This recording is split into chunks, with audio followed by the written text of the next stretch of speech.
Have you ever had an intuitive knowing and ignored it? Have you ever ignored something coming forward to you, a knowing that you should do something, that you should say something, that you should be somewhere, that you should not be somewhere, and had it turn out really badly, like worst case scenario? If you followed me for a little while, you may have heard me talk about the feather brick truck concept and the fact that our intuition can be as light as a feather, right? It can just be a little tickle that we're like, this isn't right, or there's something I need to pay attention to here. And it is light like a feather, and it's something that we need to listen to. And then if we ignore that, then along comes the brick, right? And the brick feels a lot like I've just dropped something on my toe, and I'm like, ow, I really need to pay attention to that. But I don't. And then along comes the truck. And no one gets away from being hit by a truck without some kind of damage, right? And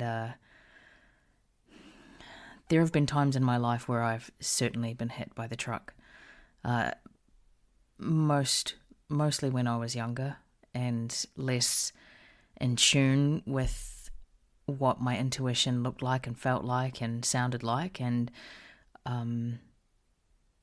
truthfully, probably in a fog of self-hatred and self-abuse and, drugs and all the things. And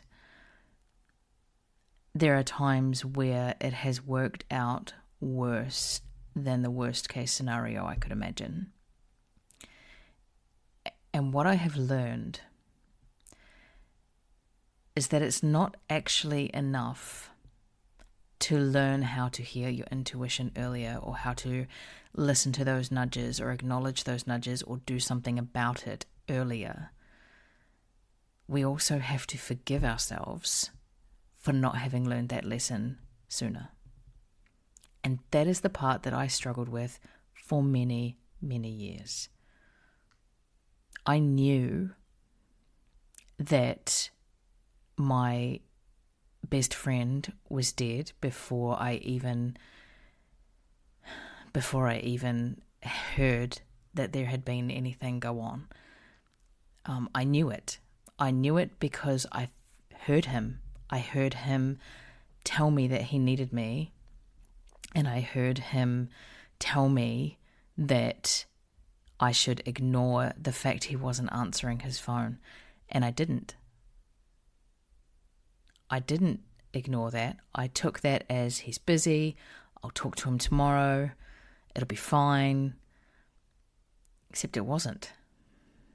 And I knew something was wrong with him, right? The week before, he had skipped out on a catch-up, and I had said to him, I'm not okay with that, let's reschedule. And I knew something was wrong, and I should have gone and seen him, and I didn't. And it took me a really, really long time to forgive myself for ignoring that intuitive hit that said, I need to go and see him. Because the outcome was worse than my worst case scenario I imagined. I imagined that we just had drifted so far apart that he didn't want me in his life anymore, that he didn't need me anymore. I imagined that he had found others to confide in, to spend time with, to do all the things. I never for a moment imagined that in that moment he had taken his own life and left me feeling like I could have done something to stop that. And it took years to forgive myself for that, for ignoring that intuitive hit. And yes, that was wrapped up in grief and self-loathing and all of the things. But my point is this. Our intuition will never lead us wrong, and we all know that we have it. We all know on some level how to access it, how to hear it, how to feel it, how to see it. So rather than getting stuck in all the times where we should have listened to it and we didn't, all the times our gut told us, don't go that way, don't be with that person, don't trust that thing, and we ignored it and it worked out badly for us. We can sit in all of that, or we can choose to tune in and to listen and to forgive ourselves for not knowing better before, but knowing better now and doing better because of it.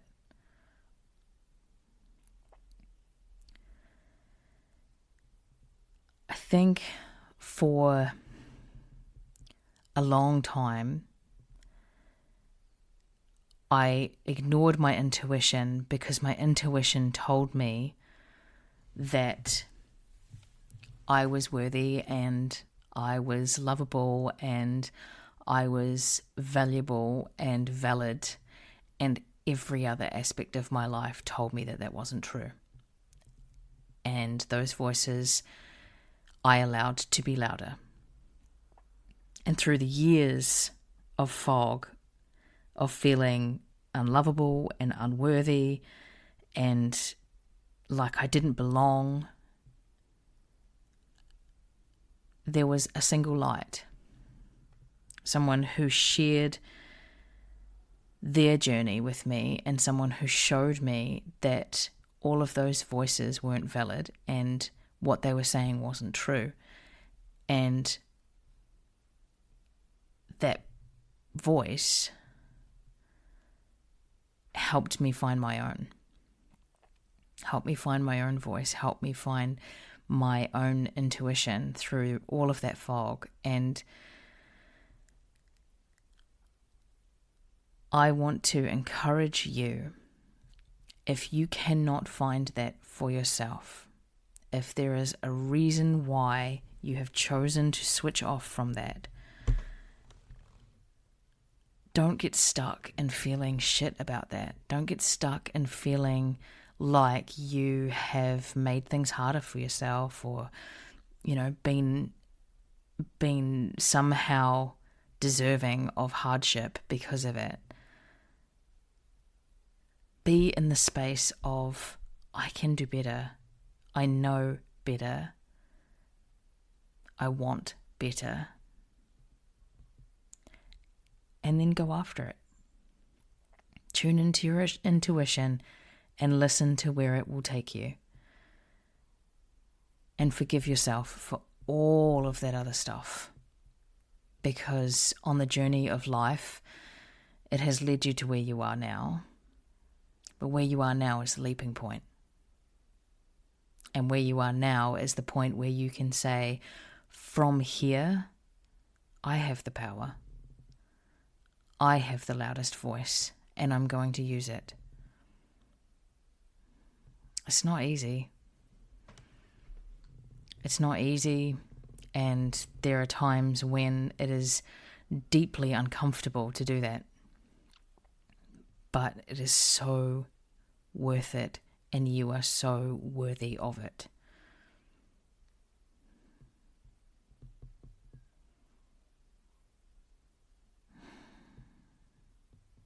Forgiveness is hard. But when you forgive yourself and move forward and allow your intuition to light the way, all of the things that you have to forgive yourself will become a distant memory really quickly. Allow that.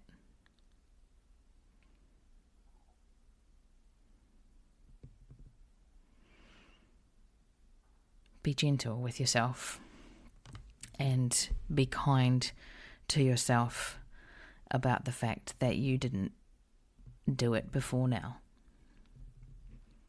It's not a race. It's not a competition. Your journey is yours and my journey is mine. And, being human is hard. But the closer we get to integrating our spiritual, intuitive connection into our human experience, the more full our lives will be and the easier we will move through it. So give it a try and know that I'm over here rooting for you.